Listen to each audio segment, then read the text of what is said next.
leads of the ECG in this diagram that is there. So lead 1, 2, 3, then AVR, AVL, AVF. So mostly when we look at an ECG, we tend to go for your lead 2. Okay, so we go for a lead 2 in general, and that is where we usually see for things because that is most in line with your mean axis of the heart. Okay, so when we look at your ECG again, there are various headings under which you look at. First, starting, it is your rate. Okay, what is your heart rate? That again, there are various formulas for that. Okay, so if you were to look at this large box that you see here, okay, so if you were to look at one large box like this, then so if you were to look at one large box like this, all right, so that will be the formula is going to be 300 divided by the number of large box. Okay, between one R to another. So between that, how many large boxes are there? That will briefly give you an estimate. If you're looking at the number of small box, that is this one small box. Okay, the formula is going to be 1500 divided by the number of small box. So let's take a look at this, for example. Okay, what we're seeing here is from this point to this point. You can see 1, 2, 3. 3 large boxes are there, and one small box is also there. So at the outset, if you look at it like that, it's going to be 300 by 3, almost going to be 100. Okay, since it is slightly more than that, it's going to be less than 100. Okay, so for that, you can use, if you want to be more precise, you can use 1500 by, so 3 means there are actually 5 in each. So 15 plus 1, 16. So 1500 by 16. So like that, you can get the heart rate. So that is the first thing that you can do. Okay, at a glance, you can look at it. So again, clinically, when you're applying it, what you have to do is, you look at the number of boxes. If it is going to be less than 3, it's already tachycardia. And if it is more than 5, it's going to be bradycardia. So anything between that is going to be OP. Okay, so that is how we look at the rate. Next, you look at the rhythm. So rhythm, we look at each of this. Like for example, you look at this, and then you look at the next one, you look at the next one, and you see that most of them are what we were seeing earlier. That is almost, 90 to 100 like that. Okay, very, very similar. So you can say that the rhythm is regular. Okay, now next, once that is done, you look at the morphology of the waves. When we look at the waves and we look at the morphology of the waves, we have to look at one, the P wave. You'll have to look at the QRS complex, and then you'll have to look at the T wave. So these waves that are there, you'll have to understand and see for the morphology. In general, the morphology looks normal over here, no abnormalities. Okay. And then again, you'll have to know what is the normal duration and amplitude of each of this. All of this I had previously explained in the last class. Okay, so the normal duration. So how do you look at the duration? For example, this P wave, it has 1, 2, 2 small boxes. Okay, how much is the T wave? This is 1, 2, 3, around 3 small boxes. What about the amplitude? Amplitude for T wave is 1, 2. Okay, and amplitude here is just 1 over here. So over here, you can see this is just 1. Okay, so these are various ways by which you look at the morphology of the waves and see that it is normal. Okay, then after that, you go for the interval and the segment. What is an interval? What is a segment? So if you can see this isoelectric line over here, okay, end of P and till the beginning of Q, that is PQ segment. Or mostly we don't see a Q in the normal person, so we call it a PR segment. Okay, and similarly over here, end of R, S, and then beginning of T, that is going to be ST segment. Okay, so like that, we have segments which are there, which is just isoelectric lines. What is the duration of this? Whether it is depressed or it is going up, elevation is happening. Things like that we see for. Okay. Interval is when a wave along with a segment is there. So this is what you call a PQ interval. Okay. And if you want to say ST interval. So again, like this, a wave with segment, that is going to be your interval. Okay. I'm again speeding through all of this because most of this has already been done in the previous lecture. Okay. And lastly, we have the axis. So how do you determine the axis? So for that, you'll have to take different leads. Here, for example, we have lead 1 that you see over here, and this is actually your AVF. So at a quick glance, you can take your lead 1 and AVF. Why? Because lead 1 on the vector scale is going to be something like this. Okay, AVF is going to be something like this. So it's actually, perpendicular to each other. So that's why generally we go for something like lead 1 and AVF. Okay. And then next thing you've got to do is you have to look at the mean QRS amplitude. How do you look at the mean QRS amplitude? You look at how much of your R is there, how much of your S is there. Okay. And the subtract how much of R is there and how much of S is there. Okay. And that will give you your mean QRS vector. So if you look over here, you can see there is around 1, 2, 3, around 4. Okay, if you look down, it's going to be 1, 2, 3. So the value of this is going to be 0.4 minus 0.3. Okay, that is going to be around 0.1 over here. Okay, so 0.1 millivolt, which is positive. Okay, so if you look at a vector scale, it can be positive in this direction, negative in this direction. Again, this is lead 1. That's why I'm putting it over here. Okay, and if you were to divide it into various zones, like this is 0.1, this is 0.2, 0.3, 0.4, equal scaling. Okay, so the value we got is plus 0.1. So you put it somewhere, this will be the point. Okay, so the plus 0.1, this will be the point that we have to choose. In a similar fashion, look at ABF now. ABF also, we see from here to here and from here to here.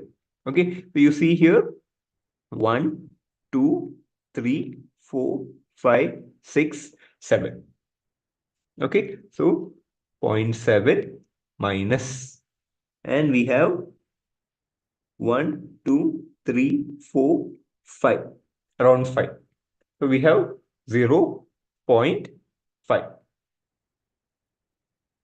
Okay, so this is going to be coming to plus 0.2. Okay, again, if you do the same thing over here, since it is plus, we put it in this direction. 0.1, 0.2. It'll be somewhere over here. Now, what do? We put a perpendicular line from this. Okay, straight line from here and a straight line from here, and see where it is joining. It'll be joining somewhere over here. Okay, so the point where it's joining, you draw a mean vector. This is the mean vector. Okay, so this is your mean cardiac axis. You can take any two combination of leads. Just for simplification, I've taken 1 and AVF, which is just perpendicular to each other. But you can take any combination of leads, you'll still get the same answer. Okay, and generally, you have to know again the normal range of this. Okay, so once you know the normal range, you can understand what is left axis deviation, what is right axis deviation. So we'll come to that. Okay, so basically, when you look at an ECG, these are all the essential things that you have to look at. 1, the rate. 2, the rhythm. 3, the morphology of the waves. 4, the intervals and segments, and then the axis. Okay, so now we'll come to the topic. How are you going to use ECG and what exactly are you understanding out of ECG. So one thing that you can understand is things like heart block. Okay, when you again come to heart block, this can come as a short note by itself. Heart block, arrhythmias, changes in MI. So all of this are separate short notes that can come. Okay, even questions on ECG changes in hyperkalemia, hypokalemia with label diagrams, that is also coming as a question. Okay, so again, this whole thing can come as an essay or it can come as part of a short note. So first thing, heart block. Heart block can be divided into two. We have incomplete heart block, we have complete heart block. This incomplete heart block is basically a first degree heart block or a second degree heart block. Okay, so incomplete heart block can be a first degree heart block or a second degree heart block. And then we got a complete heart block. So what is first degree heart block? So just imagine from the SA node, impulses are coming down. Okay, internodal pathways are there. It reaches the AV node and then it goes into the ventricle. Okay, so at some point in this conduction between your atria and ventricle, there is some delay in conduction. That is first degree. There is no missed beats. Or everything that is starting from SA node is reaching a ventricle. But only thing is, there's a slight delay more than normal. That is your first degree heart block. Okay, when we say second degree heart block, in some way or the other, a misbeat is happening. That is, not all the signals that are coming from your SA node is reaching the ventricle. That is when we say a second degree heart block. Okay, that can be further divided into type 1 and type 2. Okay, in type 1, what happens is gradually, the prolongation gets worse and worse and worse until there is a misbeat. Okay, so progressive prolongation of the PR interval followed by a misbeat. And then again, progressive prolongation of the PR interval. So the delay in conduction increases and increases until finally a misbeat is there. But eventually there is a misbeat. So it's a second degree. So that is type 1. Type 2, usually a specific ratio can be there. For example, if one beat is not followed by your QRS complex, that means whatever is coming from the SA node is not resulting in any ventricular activity. And then after that, the next beat that comes results in a ventricular activity. So for every 2 beats which are coming from your SA node, only one QRS activity is there. So that is a 2:1 ratio. Every time it's like that. It can be a 3:1 ratio, it can be a 4:1 ratio. Okay, so like that, different ratios are there based on the severity. So here also what is happening, there is some sort of misbeat. So it's a second degree block. But it's not completely blocked. Some P waves are followed by a QRS complex. That means conduction is happening. We call it complete when none of the P waves are followed by a QRS complex. Okay, that is a complete heart block. Okay, now we'll just see some ECGs and try to figure out and understand this. So what you can see here is, if you look at the PR interval or PQ interval, so it has a normal range of 0.12 to 0.2. Okay, so 0.2 means your one large box. That means your P wave and your PQ segment, this whole thing is not supposed to go more than one large box. Okay, it's not supposed to go more than one large box.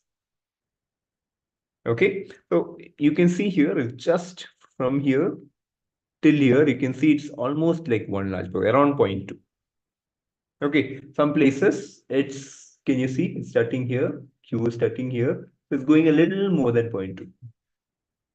So in some places, you can see a prolongation more than 0.2, a delay is happening. This means SA node discharge is happening, it's reaching the QRS. QRS means the ventricular depolarization, but it's taking longer than your limit. Okay, so just At a glance, you have to see whether it is more than your one large box. Okay. So this is some sort of first degree, just starting. Okay, this will be more obvious actually. Here, if you see, it'll be better appreciated here, or even here for that matter. So you can see here the P wave, okay, starting here, and it's going till here. And this is definitely more than one large box. Okay, here also you can see starting here till here, it's definitely more than one large box. So that is again a type of first degree heart block. Okay, so when you have to write those answers, you can draw these diagrams like this and explain. Now here, what do you see? At some point, just scan through it. What you'll see is at some point here, you can see a P wave, but there's no QRS complex. So that means some sort of a misbeat is happening. So this is an example of a second degree. Okay, not a first degree anymore because there is a misbeat happening here. All right. Now, which type of misbeat is this? Which type of secondary? Type 1 or type 2? So what you see here is, this is the PQ interval. Okay, compare that to this. The PQ interval definitely has become longer. Okay, a gradual prolongation, not much prolongation is happening between this and this, but from here to here, you saw a gradual prolongation of PQ interval. Prolongation followed by at some point a misbeat. So gradual prolongation and a misbeat. So this is a type of second degree, which is called type 1, Mobilet's type 1, or what is called Wenckebach phenomenon. So Wenckebach phenomena is a type of heart block, which is second degree, where there is gradual progressive prolongation of the PQ interval, followed by a misbeat. On the other hand, can you take a look at this one? If you look at this one, what you will notice is, let's just focus your attention somewhere here. Okay, so can you see a P wave? Now that P wave is not followed by a QRS complex. So that condition got blocked. So again, that is why it's a second degree. Okay, but you do see QRS complex here after P waves. So that means it's not complete. Okay, then you see the next beat where a QRS complex comes. Okay, so what is happening for two P waves, one QRS came. Let's see if it is repeating. Again, one, no beat. Next one, there is a beat. Again, no beat. Next one, there is a beat. So for every two P wave, one QRS is coming. So this is the type of 2:1. Okay, so such a heart block, this is a second degree incomplete heart block, which is type 2. Okay, and what is the ratio here? 2:1. So this is also pretty simple. Okay, now when you come to the next one, can you take a look at this? What you'll notice, first thing I want you to notice, okay, just try to tell me how much is the heart rate over here.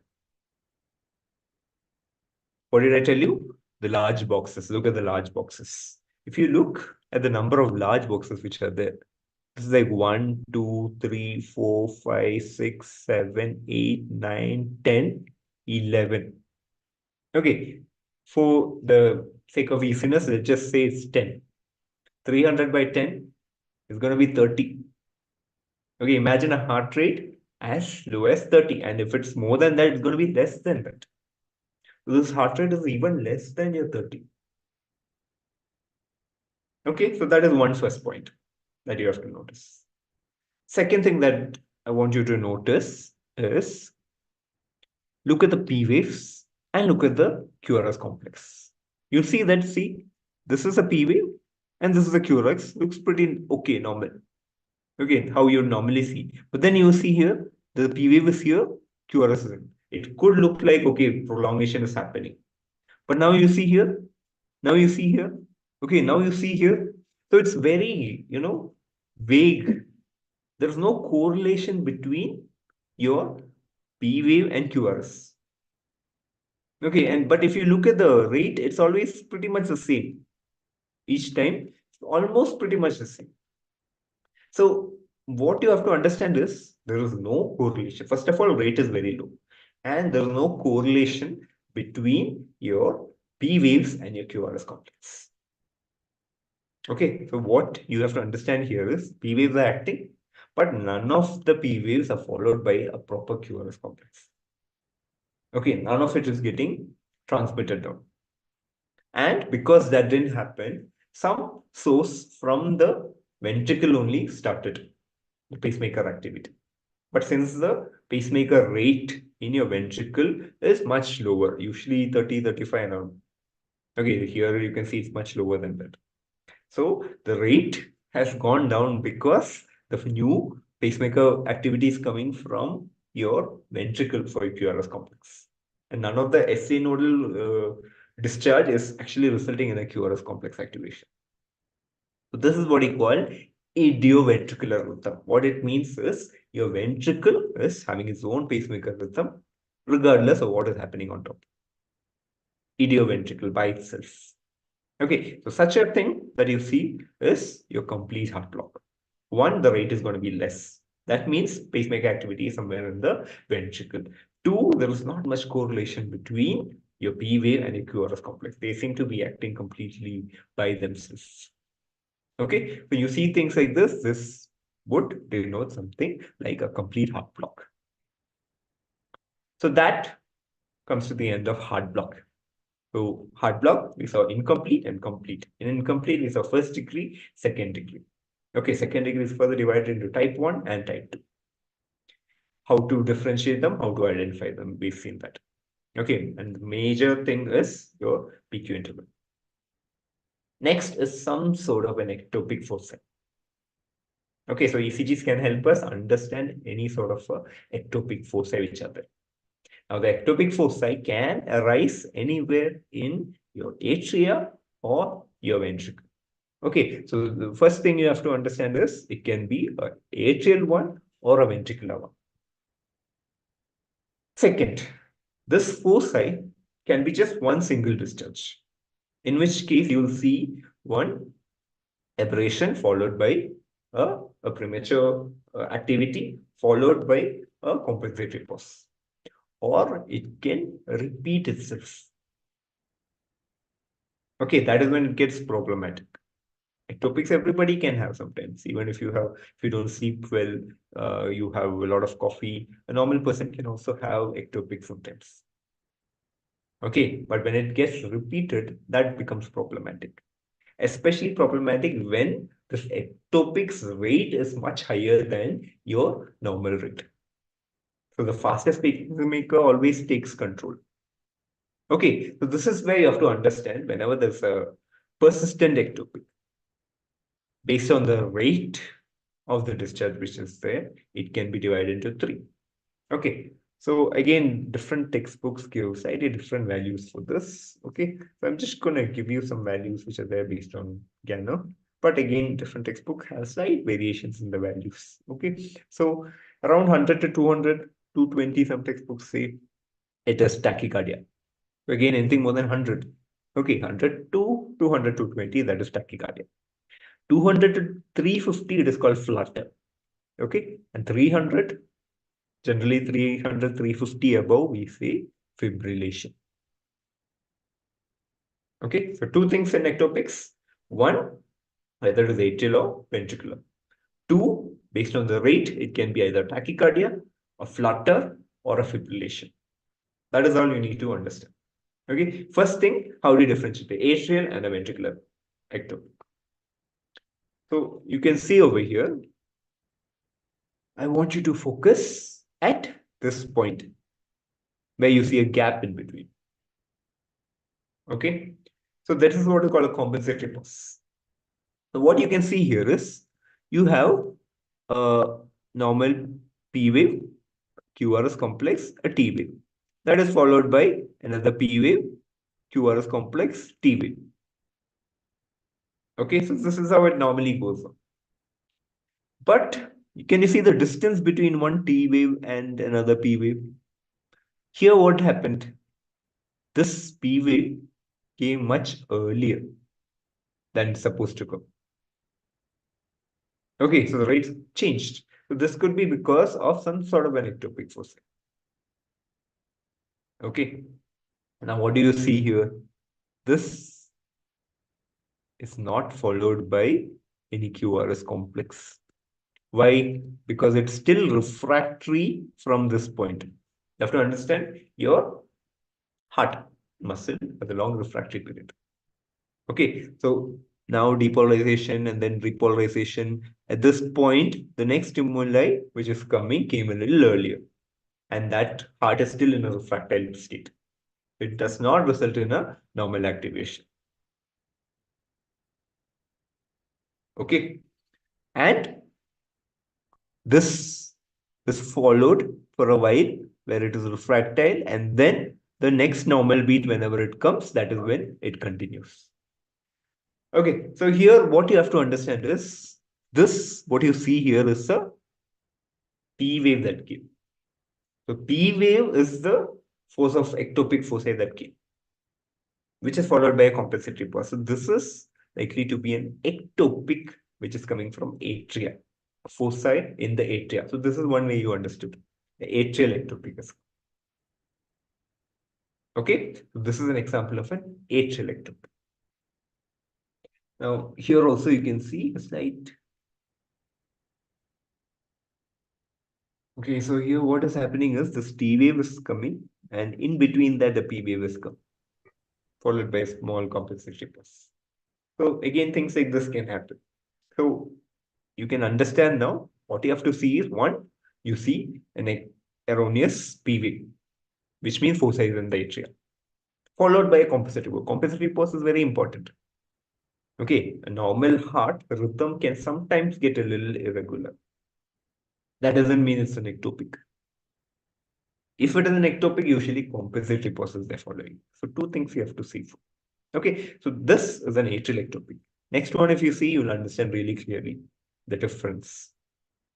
Okay, not this one, the one after that. Yeah. So can you see this one? So this is the normal QRS, normal QRS. Okay, and before them, you can see a small P wave here, small P wave here. Okay, there is a T wave, there is a T wave. Now, a weird looking complex K. Is that a P wave? Definitely not. You see how small the P wave is.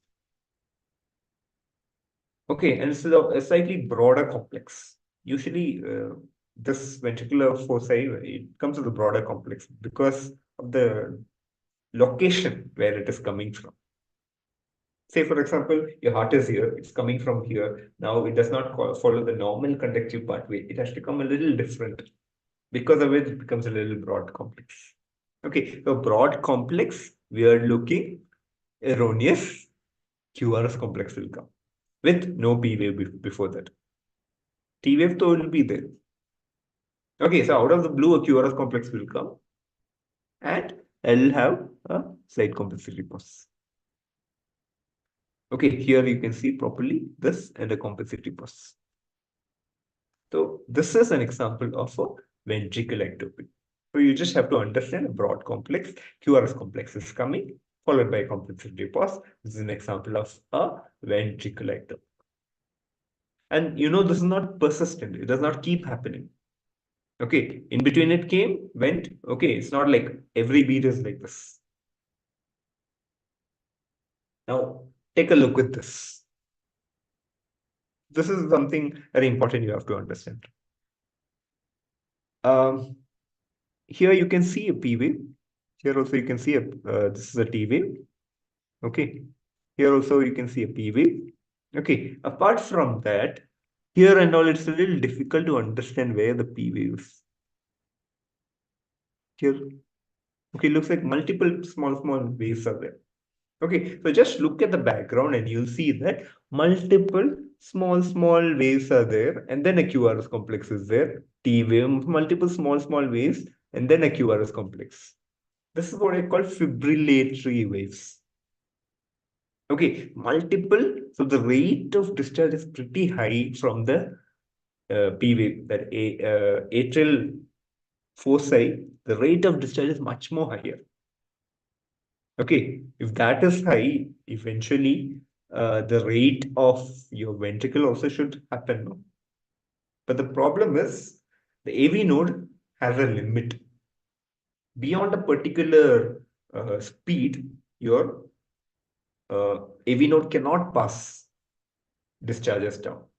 So atria will keep having multiple discharges, much higher.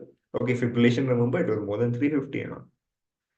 But your ventricle will not reach that high. Usually 200, 220 and all. Beyond that, it can't go because AV node has a limit to how much it can transmit through. Okay, so one thing is you'll see such fibrillatory waves, which are resembling your P wave. Okay, so you can almost say P waves are absent. Okay, either it looks like it's absent or you'll see fibrillatory waves. With another important point, look at this. This is what I'm talking about. Look at this distance between this and this. Now look at the distance between this and this. Now look at the distance between this and this, and this and this, and this and this. How do you think the rhythm is? Rhythm is not regular. And is it regularly irregular? It's highly irregular in its irregularity. So irregularly irregular rhythm is happening. On top of that, either absent P wave or fibrillatory P waves you see. Again, that would tell us it is most likely something which is atrial fibrillation. Okay. Now again, ventricular ectopic we talked about, we've seen it. Now let's take a look at this. So remember that broad QRS complex that you saw. Okay. Now just look at this and tell me how much is the rate. You'll see it's almost, if you see from here to here, it is almost 2 box, less than 2 box. So 2 box, 3 boxes, 100. Okay, less than 1 box is going to be 300. This is between that 2 box, around 150. Okay, and you see it's less than that. So it will be slightly more than 150. So the rate is 150. Okay, anything between 100 to 200, 220, we say tachycardia.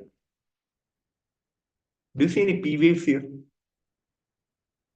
You don't necessarily see a P wave here. Okay, mostly you see this QRS complex, which is again broad. So that means some foci from ventricle is coming here and it's repeatedly discharging more than your normal sinus rhythm. And that's why the rate has also gone up. So this is an example of monomorphic VT. VT, ventricular tachycardia. How did we understand this ventricular? By looking at the QRS complex, broad QRS complex, no P waves. And you know the rate is also in the tachycardia range. Okay, we say it is monomorphic because you can see here this. If you look at all of this, they look pretty much similar. It's a monomorphic type of ventricular tachycardia. Okay, when I show you the next one, you'll understand why this is specifically called monomorphic. Because sometimes, like this, you'll see a polymorphic ventricular tachycardia. Can you see here? Some are tall, some are short. Okay, the morphology of it is slightly different. But none of those are P waves. Definitely not a P wave. Okay. So such kind of a thing of a polymorphic VT are usually part of Torsades de Pointes. This is as a result of long QT. So there are things like long QT syndrome. And sometimes as a result of that, certain type of drugs when you take genetic predisposition. So different things are there where you will end up having a long QT. And because of that, you'll have a VT. And that will usually be polymorphic in nature. This is called Torsades de Pointes. Okay.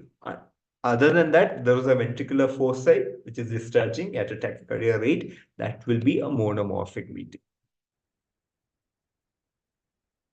Now, you see something like this. Again, look at the rate. It's almost 1 box.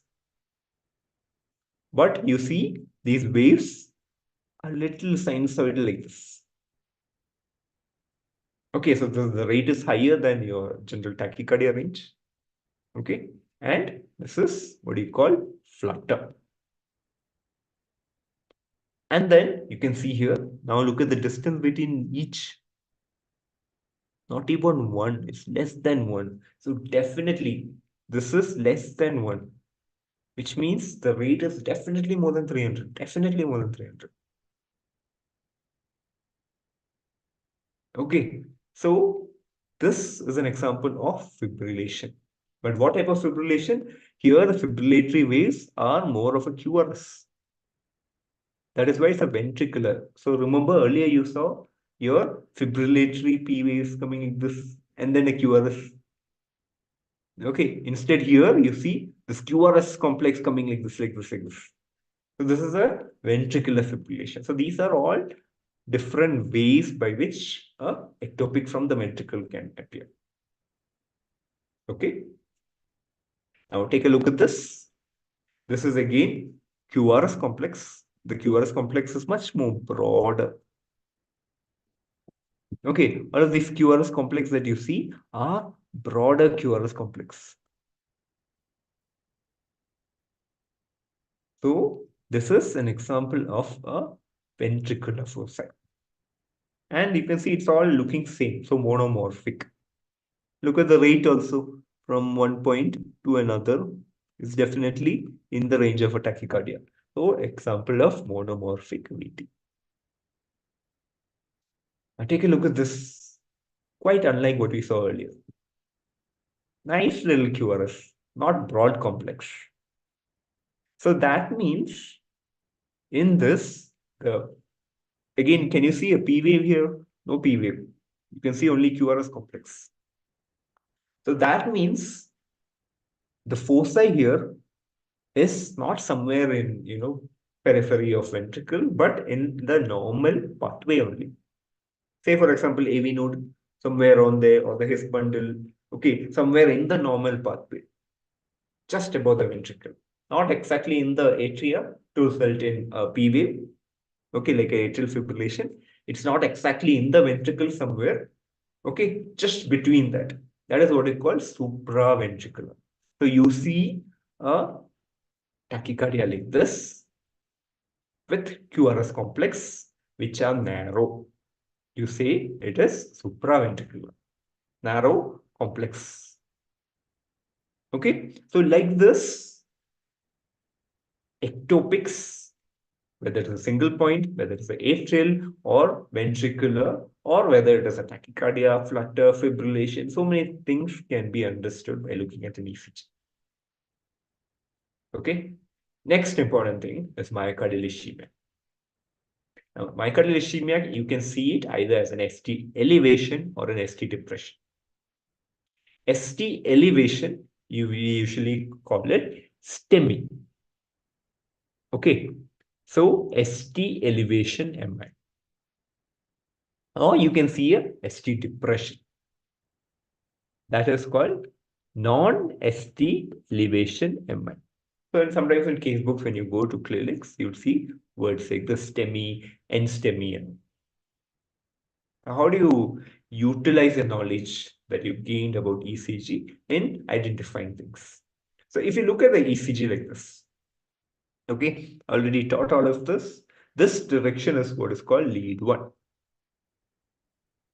Okay, this 60 degrees lead 2, this is lead 3.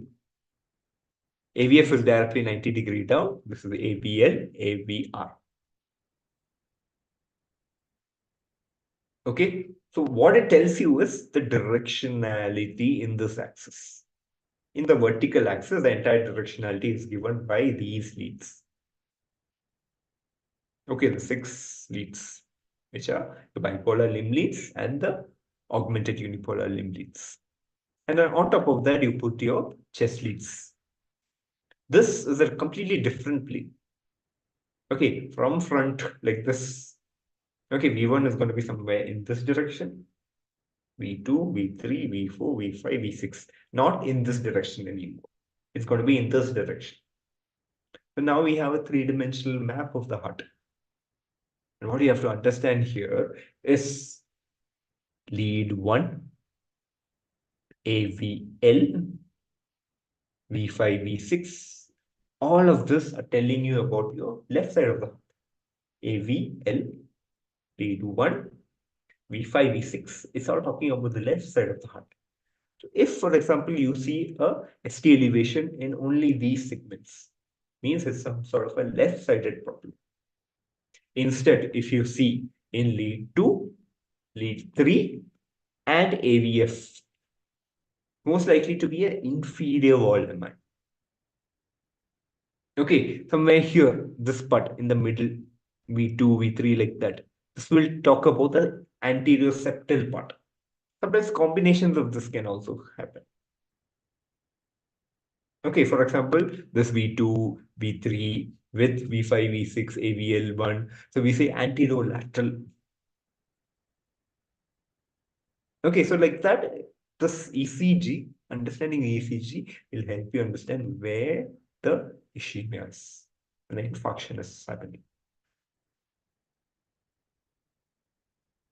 Okay. So you can see here, mostly when there is an infarction, okay, it's either a transmural or only a epicardial part. That will result in a ST elevation. Because everything is picked up like this. Again, understanding the nuances of this is a little difficult at your level. Okay, so I'm not going to go much into that. Anybody has any doubt, you can feel free to ask me anytime later. Okay. And then if it is subendocardial kind of an infarct, it usually presents as a ST depression. Can you see the ST segment, how it went down? Can you see here the ST segment, how it went up? Okay, so this is what is called ST elevation. This is called ST depression. Okay, let's just take a look at this. You'll understand this. This is a normal ECG. This is just in different points of time that it's showing. Okay, so at this point, say the person came to the casualty. Now you see, suddenly when you see, you look at lead 1 and you see a elevation.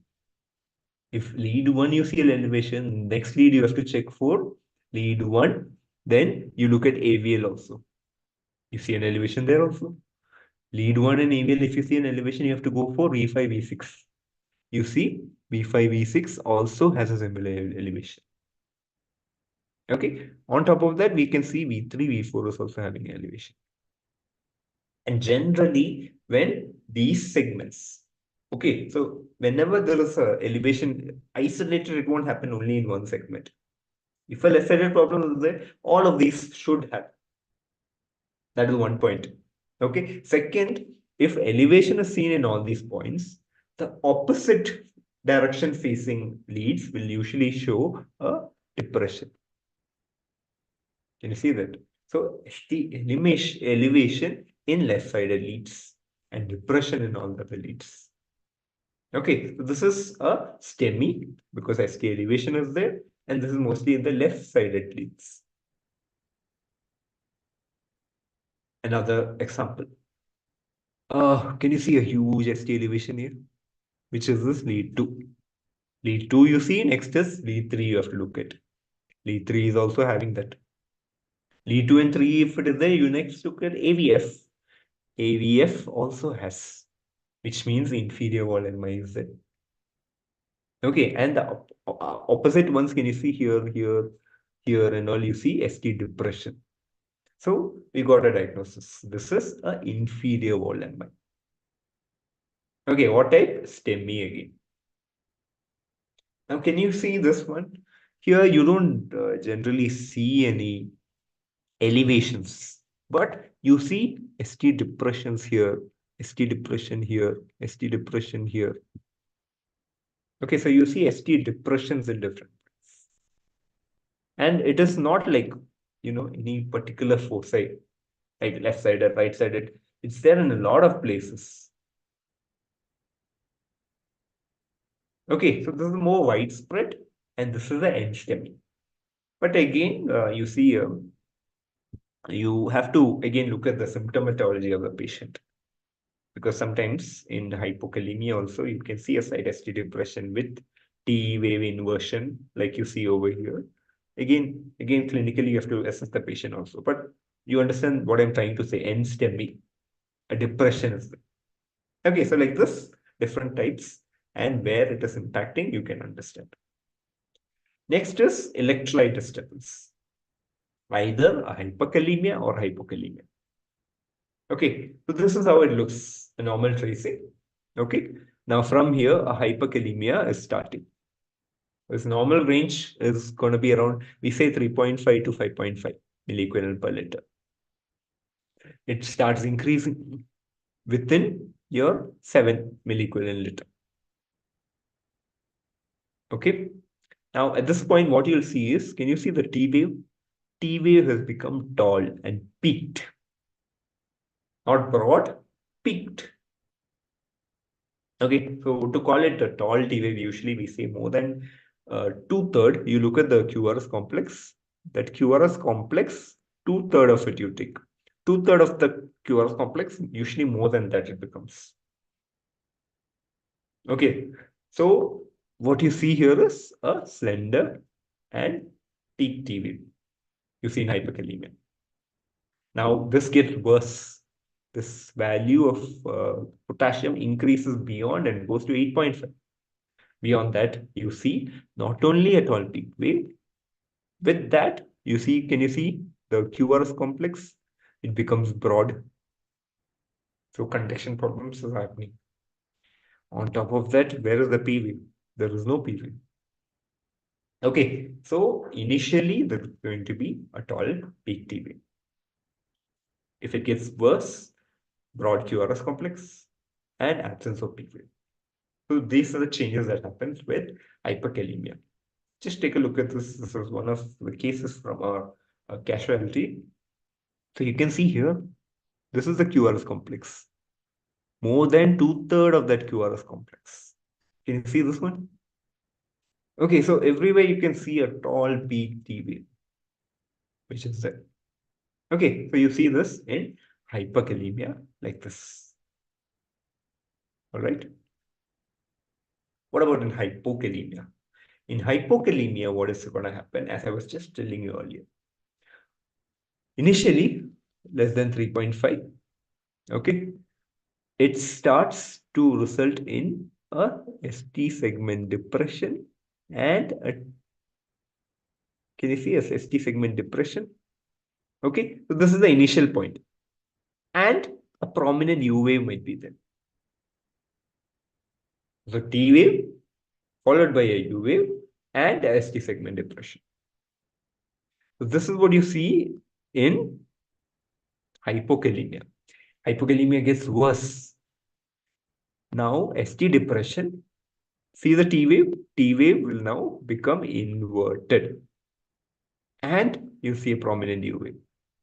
So ST depression, T wave becomes inverted, a prominent U wave.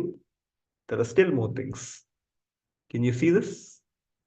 PR interval, based on what I told you so far, what has happened to PR interval? It's more than one large box. Means the conduction delay is also there. Okay, so in hypokalemia, what are the changes that happen? One, ST depression. Two, prominent U wave. It gets worse. It goes to prominent U wave, ST depression with your T wave inversion and prolongation of PQ segment. Okay, so these are the changes that happen with your hypokalemia. So again, here you can see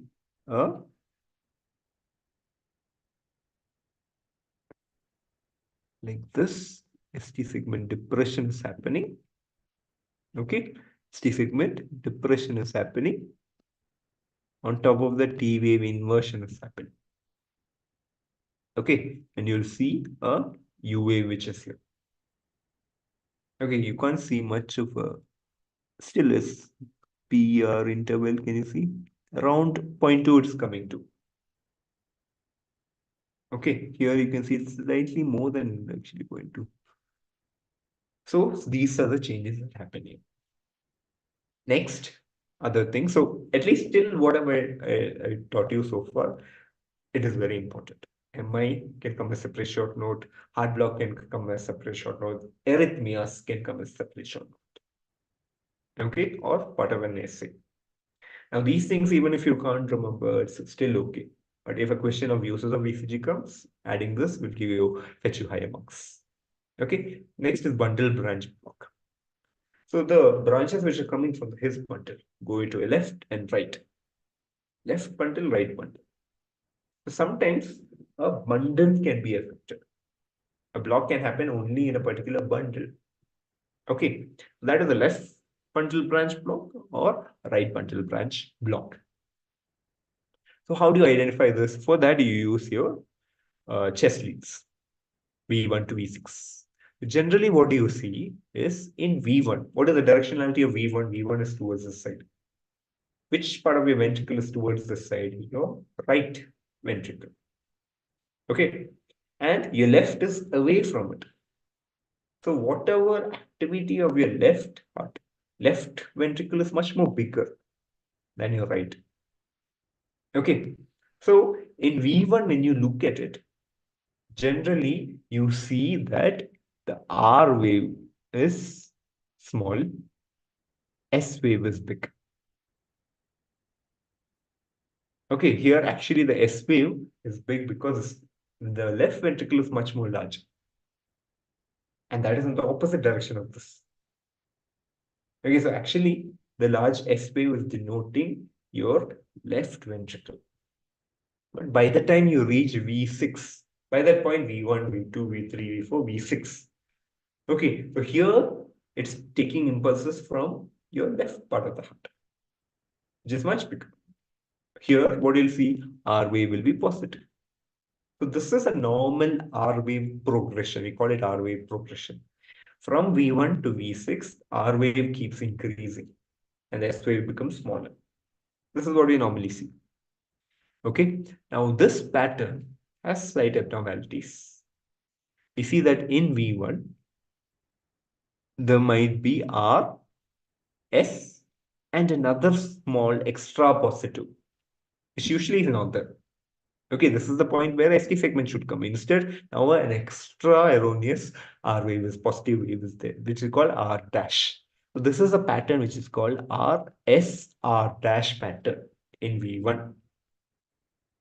Okay, and then when you look at this, it's going to be something like this in V6. Pretty much looking similar to a normal one. Okay, but you see that your S is more here. Generally, we don't see it here. So this kind of a pattern is denoting RBBB, right bundle branch block. An RSR dash pattern in V1 and a pattern like this in V6. Okay, so if you were to say, okay, this as if in V1, it is showing a M-like shape. Okay, here it's starting here, a W-like shape here. So M pattern in your V1 and a W pattern in V6. That is RBBB. The opposite of that, can you see this? A W-like pattern in your V1 and the M-like pattern in your V6. That will mean a LBBB. Just take a look at this. What do you see here? A W-like pattern here in V1 and V6 and M-like pattern. This is an example of a left bundle branch block. Here, what do you see? R, S, and an R dash pattern in V1. Okay, and this will be like a M. And here you see a W. This is an example of a RBBB. Take a look at this ECG. If you look at this ECG, you can note that there are, can you see here in V1, V2, okay, here you can understand there's R, S, and R dash, an RSR pattern in V1 and this initial segments. And then you can see this W pattern. Okay, so this is an example of a RBBB. So this is another thing that you can understand. Next is your axis deviation. Left axis deviation, right axis deviation. Okay, so I just go to this right. When you take a look at your axis, okay, so this is lead 1, this is ABF. So this is how we started off today, explaining about this normal lead 1 and lead ABF and understanding the axis. Okay, so generally we say within minus 30 to around plus 110. This is your normal axis. Beyond this minus 30 is left axis deviation. Beyond plus 10 over here, that is right axis deviation. Okay, at your level, you just have to understand this. So, if you look at your V1 to V6, generally what do you see? V1, the normal R wave progression happens between V1 to V6. Okay. Now, in left ventricle hypertrophy, you will see that in V1, the one which is opposite side, that is the left side, this will be very large.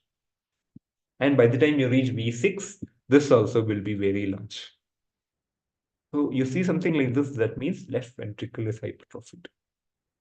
Instead, for example, in V1, you see that the R wave is more. Okay, so that means the right part of the heart is hypertrophied.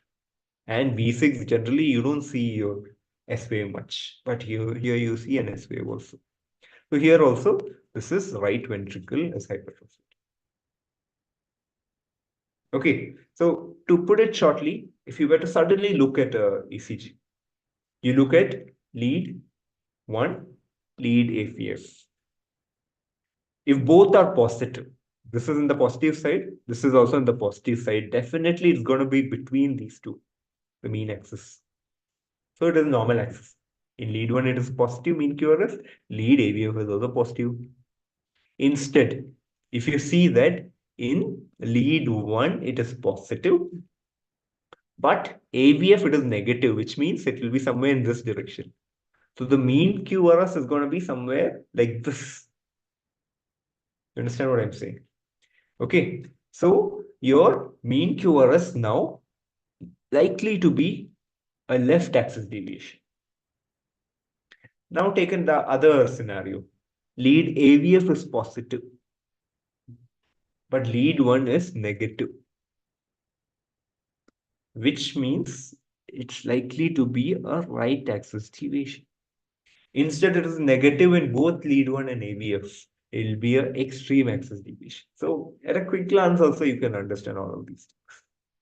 Okay, so at the end of this, I want you to understand these are the various things for which you can use your ECG. One, understanding normal rate, rhythm, the morphology. Then you can look at the interval, duration, and the axis. Then you can talk about heart blocks. Then you can talk about your MIs. You can talk about arrhythmias. You can talk about electrolyte abnormalities. You can talk about your left and right bundle branch blocks and axis deviations. Okay, so I think with that I can conclude this. And next time onwards, we're going to start with your endocrine physiology. All right. So in case anybody has any doubt, please do let me know. I'm here for you.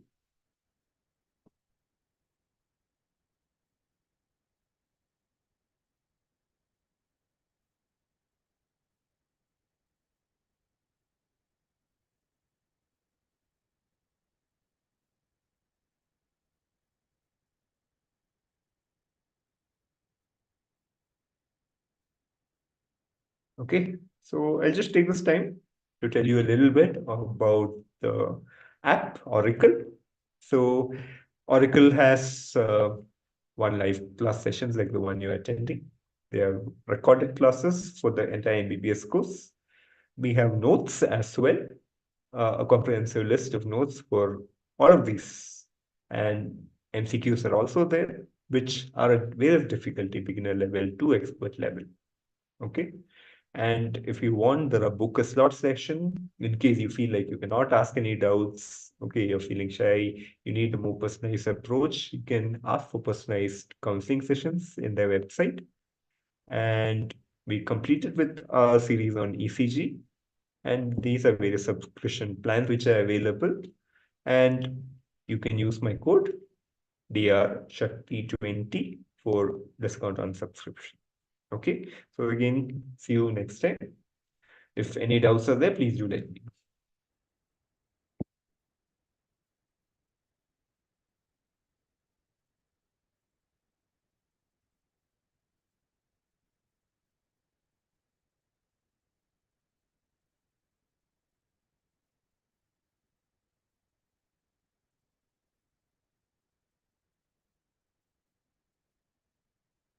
Do you have any doubts? Anything to do with conduction, MI, ECG, okay, any sort of thing, please do let me know, because I understand ECG is a little difficult topic.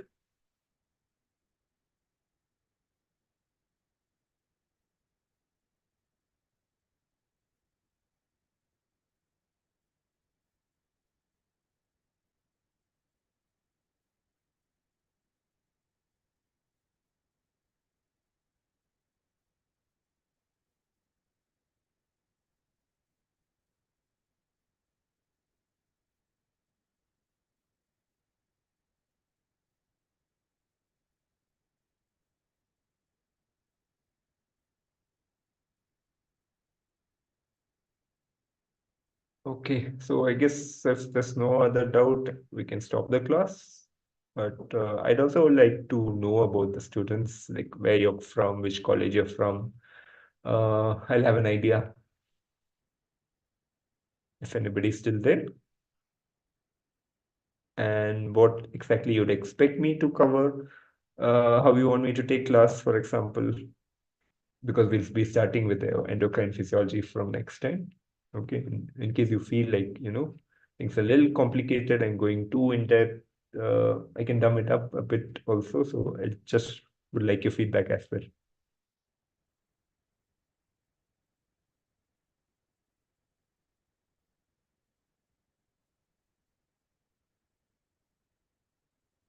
Okay, I'm assuming everybody's left. So again, I think we'll end the session. Thank you. See you again from there.